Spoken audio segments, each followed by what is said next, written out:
Hi friends, ரொம்ப நாள் ஆச்சு வீடியோ போட்டு. கொஞ்சம் வேலைகள் அதனால தான் சரியாக போட முடியல. இதுக்கு மேலே கண்டினியூஸாக போடுவோன்னு நினைக்கிறேன். நம்ம வந்து ஸ்டார்டிங்லேருந்து டிவிகே ரிலேட்டடாக இல்லை டிவிகே அப்போஸ் பண்ணி இல்லை அவங்க என்ன பண்ணுறாங்க அப்படின்றத தொடர்ந்து நம்ம வந்து போட்டுகிட்டே தான் இருக்கோம் வீடியோ. இந்த வீடியோஸ் எல்லாமே ஏதோ நானே ஏஐயில் ஜென்ரேட் பண்ணி போடுற மாதிரிலாம் நிறைய பேர் பேசிக்கிட்டு இருக்காங்க.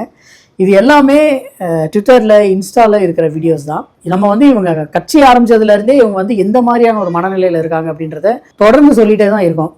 இவங்க வந்து ஆர்டினரியான மென்டாலிட்டியிலே இவங்க கிடையாது அப்படின்றத தொடர்ந்து ப்ரூவ் பண்ணிகிட்டே தான் இருக்காங்க. நம்ம வந்து இதுக்கு பெரிய எக்ஸாம்பிள்லாம் எடுத்து காமிக்கணும்னு இல்லை. ட்விட்டர் இன்ஸ்டாவை ஓப்பன் பண்ணி பார்த்தீங்கன்னாவே சொல்லுவாங்க. இது நாகர்கோயிலில் ஒரு லாக்அப் டெத் நடந்திருக்கு. அன்றைக்கி வந்து விஜய் அவர்கள் ஏதோ ஒரு ரேஷன் கடையில் போய் அரிசியை வந்து போட்டிருக்காரு. எங்கள் அண்ணன் பையில் இவ்வளோ சிந்தாமல் அரிசி அழகாக போடுறாரு பற்றியா அப்படின்றது தான் ட்ரெண்ட் ஆச்சே தவிர நாகர்கோயில் லாக்அப் டெத்து வந்து பெருசாக யாரும் பேசல. அதே மாதிரி லயோலா மணி அவர்களை வந்து பாடநூல் கழக தலைவராக நியமிக்கும் போது வந்து அன்னைக்கே 10 ஸ்கூல்ஸை வந்து க்ளோஸ் பண்ணியிருக்காங்க, ஸ்டூடெண்ட்ஸ் இல்லை அப்படின்றத. அதை வந்து யாருமே பெருசாக பேசலை. இந்த மாதிரி தொடர்ந்து இவங்க வந்து ஃபேக் நரேட்டிவ்ஸை செட் பண்ணுறதுலேயே தான் இவங்களோட மொத்த கவனமும் இருக்குது. Vijay has made treatment in private hospitals free if the patient dies. Vijay has said all rape accused will be hanged. You may have seen some of these claims on social media doing the rounds because it's viral, it's all over the place. But let me begin first off by telling you, none of this is true. So who's spreading it? Interestingly enough, there's a bunch of Hindi influencers peddling all of this. Same script, same text, same lie.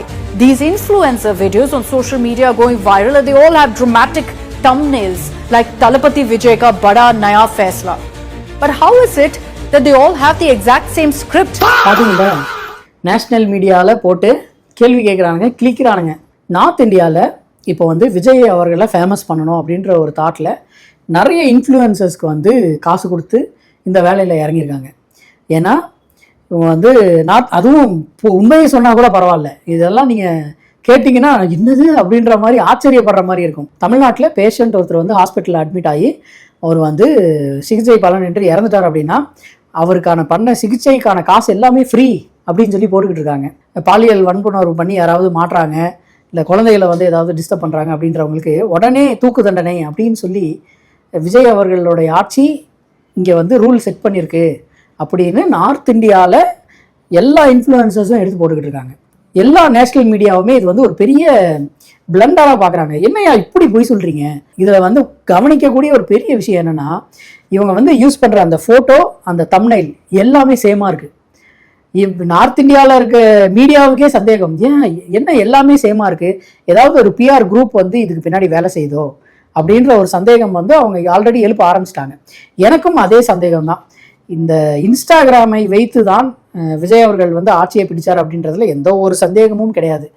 ஏன்னா இந்த மாதிரி இன்ஃப்ளூயன்சஸை வச்சு நீங்கள் வந்து விஜய் அவர்களுக்கு support பண்ணுங்க அப்படின்னு சொல்லி இறங்கி பண்ண வேலை தான் இது. இன்ஸ்டாவை திறந்தாவே விஜய் அப்படி பண்ணுறார், விஜய் இப்படி பண்ணுறார், விஜய் வந்து இதெல்லாம் பண்ண போகிறார், விஜய் வந்து பெண்களுக்கு அண்ணனா தம்பியா அக்காவா தங்கச்சியாக இருப்பார் அப்படின்னு சொல்லி எல்லா இடத்துலையும் ப்ரொபகண்டா செட் பண்ணி எல்லா இடத்துலையும் அதை வந்து ப்ரொமோஷன் அடிச்சு விட்டு இது வந்து ஒரு சோஷியல் மீடியா ட்ரிவன் பாலிடிக்ஸாகவே மாற்றிட்டாங்க.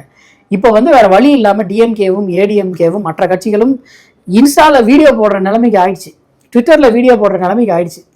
இந்த அளவுக்கு வந்து மோசமாக போய்கிட்டு இருக்கு. அடுத்து வந்து விஜய் அவர்களுக்கு எதிராகவோ டிவிகே கட்சிக்கு எதிராகவோ கவர்மெண்ட்டுக்கு எதிராகவோ பேசினால் அரெஸ்ட் அப்படின்ற ஒரு இதை வந்து கையில் எடுத்திருக்காங்க. எத்தனையோ பேரை டிஎம்கே பீரியடில் சவுக்கு சங்கர் அவரை வந்து அரெஸ்ட் பண்ணதும் அப்படிதான்.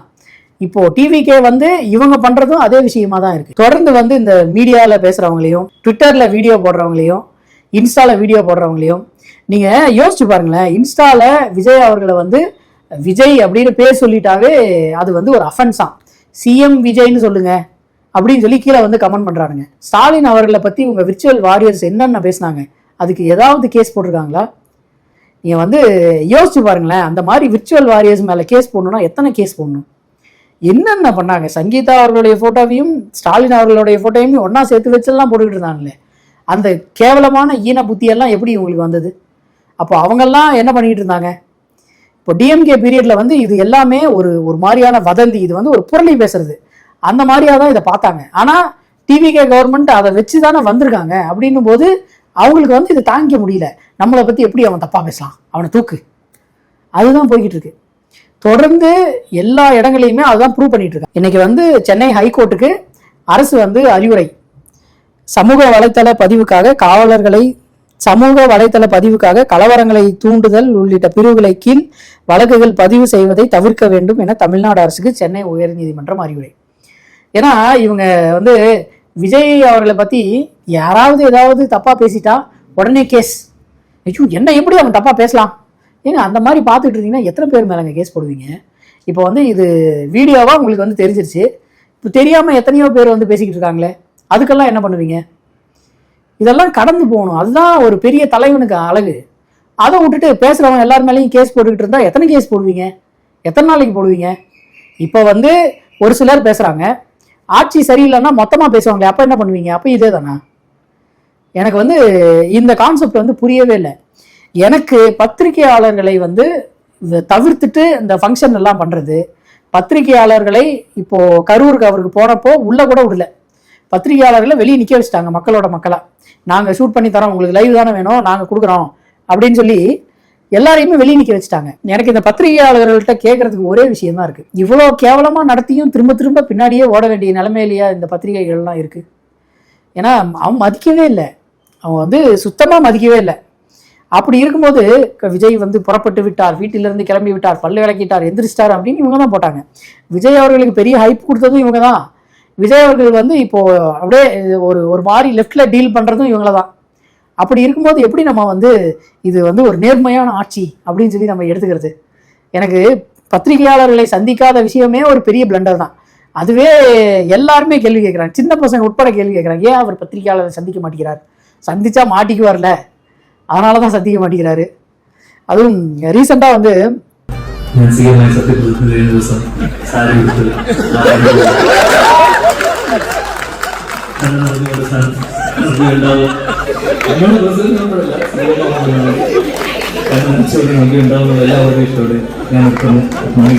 மலையாளத்தில் ஏதோ ஒரு பட ப்ரமோஷன், அதுக்கு வந்து தியான் சீனிவாசன் ஒன்று பேசியிருப்பாரு. வந்து நான் வந்து நவ்யா கூட முன்னாடி நடித்தேன், எனக்கு வந்து அவங்க மேலே ஒரு க்ரஷ் இருந்தது, இன்னொரு 10-15 வருஷத்தில் நான் சிஎம் ஆகிடுவேன், அப்போ நவ்யா வந்து சாரி கட்டிட்டு ஃப்ரண்ட் ரோவில் வந்து உட்காந்து எனக்காக அழுவாங்கன்னு நினைக்கிறேன் அப்படின்னு சொல்லி பேசியிருப்பாரு. என்னென்ன ஞாபகம் வருதா உங்களுக்கு? ரீவைண்ட் பண்ணி பாருங்க. இது யாரோ முதல்வரை கலாய்க்கிறாங்க. இது வந்து என்ன சொல்கிறதுன்னு எனக்கு தெரியல.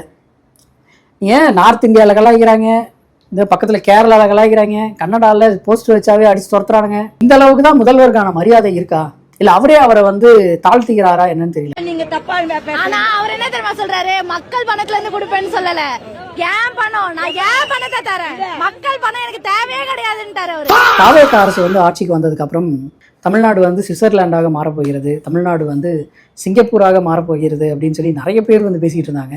கவர்மெண்ட் ஹாஸ்பிட்டலில் ஃபெசிலிட்டிஸ் இல்லை, அதனால் மக்களாகிய நீங்கள் வந்து கவர்மெண்ட்டுக்கு உங்களால் முடிஞ்ச உதவியை பண்ணலாம் அப்படின்னு சொல்லி நலம் டிஎன் அப்படின்ற ஒரு இணையதளம் மூலமாக நீங்கள் பே பண்ணலாம் அப்படின்னு சொல்லி ஒரு ஸ்கீமை வந்து கொண்டு வந்திருக்காங்க.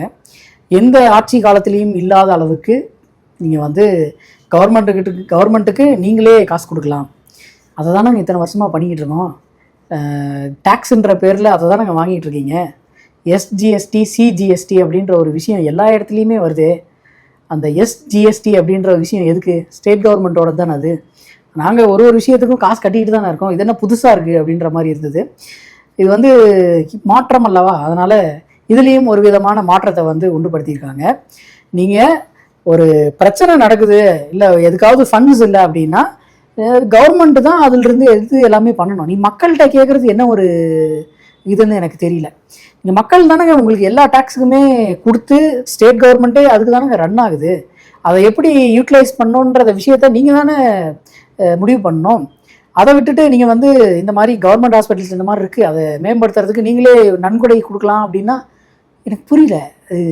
மக்கள்கிட்டருந்து கடைசி வரைக்கும் காசு வந்துக்கிட்டே இருக்கணும், ஆனால் அரசு சார்பாக உங்களுக்கு வர்ற டேக்ஸ் எல்லாத்தையும் என்ன பண்ணுவீங்க? மாமன் சீரு மாமனார் சீரு அப்படின்னு சொல்லி கொடுத்துக்கிட்டு இருந்தால் அப்படி தான் இருக்கும். இந்த மோதிரம் போடுற விஷயம்லாம் மக்களுக்கு அடிப்படை வசதிகள் கொடுக்கக்கூடிய மருத்துவமனையில் ஃபெசிலிட்டிஸ் இல்லை அப்படின்னு சொல்லி சொல்கிறாங்க. ஆனால் இந்த மாமசீர் அப்படின்னு மட்டும் மோதிரம் போடுறது வந்து ஃபெசிலிட்டி, ஒரு பேசிக் நீடாக வந்து எப்படி நம்ம பார்க்க முடியும்? சரி, ஏதோ பண்ணுறாங்க, ஜாய் அலுகாஸில் ஏதோ சைன் பண்ணியிருக்காங்க அப்படி இப்படின்னா நியூஸ் வருது, நமக்கு என்னென்னு தெரியல, நம்ம அதுக்குள்ளே போக வேணாம். இது அந்த மாதிரி போய்கிட்டு இருக்கு. ரீசெண்டாக வந்து பெரம்பூருக்கு அவர் போயிருக்கும்போது பைட் எல்லா இடத்துலையும் எடுத்துக்கிட்டு இருந்தாங்க. அப்போ வந்து அவர்களுடைய ரசிகைகள் பேசின விஷயங்கள்லாம் பார்த்தீங்கல்ல.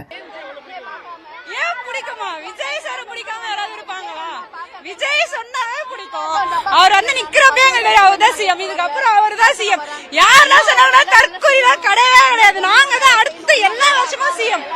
அடிச்சுக்கவே முடியாது. அவர் இன்னும் சிஎம் பார்க்கவே இல்லை. எப்படி அவர் இவ்ளோ அழகா இருக்காருன்னு எங்களுக்கு சத்தியமா தெரியல. ரொம்ப அழகா இருக்காரு. ஒரு நிலாவில நம்மளால நேர்ல பார்க்கவே முடியாது. ஆனா நாங்க ஒன் டைம் நிலா அவரை பார்த்துட்டோம். ஃபர்ஸ்ட் வந்து முக சனி கட்சியில இருந்தேன், இப்ப அவர் வேஸ்ட் ஆயிட்டாரு. இப்ப எங்களுக்கு விஜய் தான் எங்க வீட்டுக்காரு மாரி ஆள் தான். எனக்கு அவரை பிடிக்கும். பெண்களுக்கு பாதுகாப்பு இருக்குது, அதனால எனக்கு அவரை பிடிக்கும். முக ஸ்டாலின் எல்லாம் பிடிக்காது. இப்பெல்லாம் அவர் வேஸ்ட் ஆயிட்டாருனா பிடிக்காது.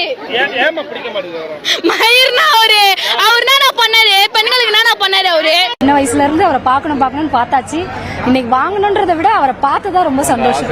நீண்ட நாள் ஆசை நிறைவேற்றது. அவ்வளவு அழகா இருக்காரு. இதெல்லாம் போட்டுறாதீங்க சார். அவ்வளோ அழகா இருக்காருங்க, பயங்கரமா இருக்காருங்க. இனிமே 10-15 வருஷத்துக்கு நாங்க தாங்க, யாருமே எங்களால் அடிச்சிக்கவே முடியாதுங்க. அவர் வந்து எங்க வீட்டுக்காரரா நான் அவரை வந்து நினைச்சுக்கிட்டு இருக்காங்க.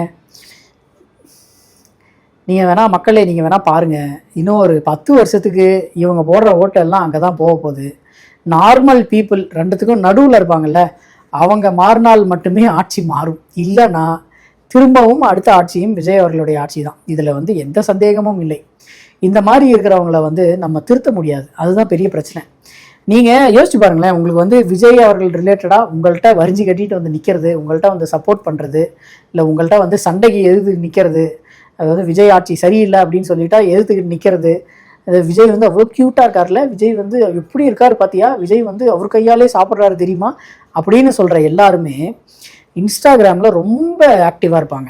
ஃபோட்டோ போடுறது என்ன, வீடியோ போடுறது என்ன, ரீல்ஸ் போடுறது என்ன, டான்ஸ் ஆடுறது என்ன அப்படின்னு சொல்லி பயங்கரமாக ஆக்டிவாக இருப்பாங்க. அவங்க தான் அந்த ஒரு செட் ஆஃப் பீப்புள் தான் டிவிகேக்கு வந்து சப்போர்ட் பண்ணுறாங்க. நீங்கள் நல்லா நோட் பண்ணி பாருங்கள். நீங்கள் இந்த விஷயங்கள் பண்ணாத யாருமே டபுள் ஸ்டாண்டில் இருப்பாங்களே தவிர ஃபுல் அண்ட் ஃபுல் சப்போர்ட் பண்ண மாட்டாங்க. இது எனக்கு வந்து இந்த மாதிரி ஒரு சைக்காலஜி தான் எனக்கு வந்து தோணுச்சு. ஆமாம் இல்லை அப்படின்ற மாதிரி தான் இருந்தது. நீங்களும் உங்கள் ஃப்ரெண்ட்ஸு, உங்கள் கூட இருக்கவங்க, இவங்கள எக்ஸாம்பிளாக வச்சுக்கிட்டே நீங்களும் இந்த சைக்காலஜிக்கல் டெஸ்ட்டை வந்து ட்ரை பண்ணி பாருங்களேன்.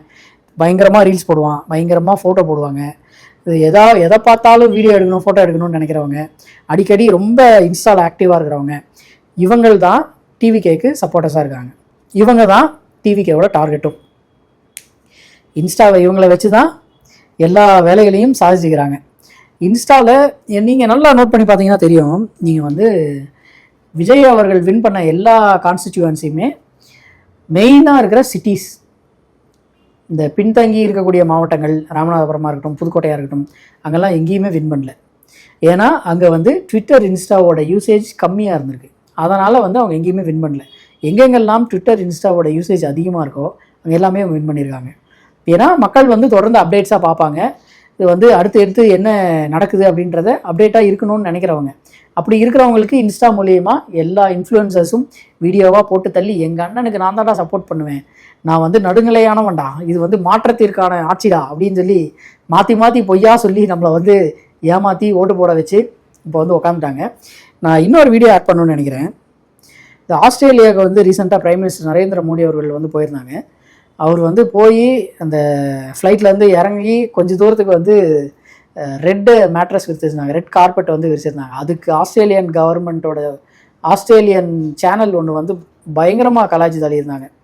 இந்த மாதிரியான ஒரு விஷயம் வந்து மற்ற கண்ட்ரி பிரசிடென்ட்ஸோ பிரைம் மினிஸ்டர்ஸோ இங்கே வந்தாங்கன்னா இந்த மாதிரி நடக்குமா தெரியல. ஆனால் இந்தியான்ற ஒரு கண்ட்ரியை வந்து எல்லாரும் ரொம்ப பீஸ்ஃபுல்லான கண்ட்ரி, ஒரு அறிவு மிகுந்தவர்களோட கண்ட்ரி அப்படின்னு நினச்சிக்கிட்டு இருந்தாங்க முன்னே. இப்போது இந்த ஆட்சியில் வந்து எல்லாம் கலாய்க்கிற நிலைமையில் இருக்குது. இந்தியா வந்து அந்த நிலைமை கூட்டிகிட்டு போய் விட்டுருக்காங்க. இது அடுத்து எந்தெந்த லோவுக்கு வந்து ஸ்டீப் ஆகும் அப்படின்னு நமக்கு தெரியல. பட் நம்ம இருக்கிற வரைக்கும் நம்ம தாய்நாடு, நம்ம தமிழ்நாடு அப்படின்னு சொல்லி தொடர்ந்து குரல் கொடுத்துக்கிட்டே இருப்போம். அடுத்த வீடியோவில் சந்திப்போம்.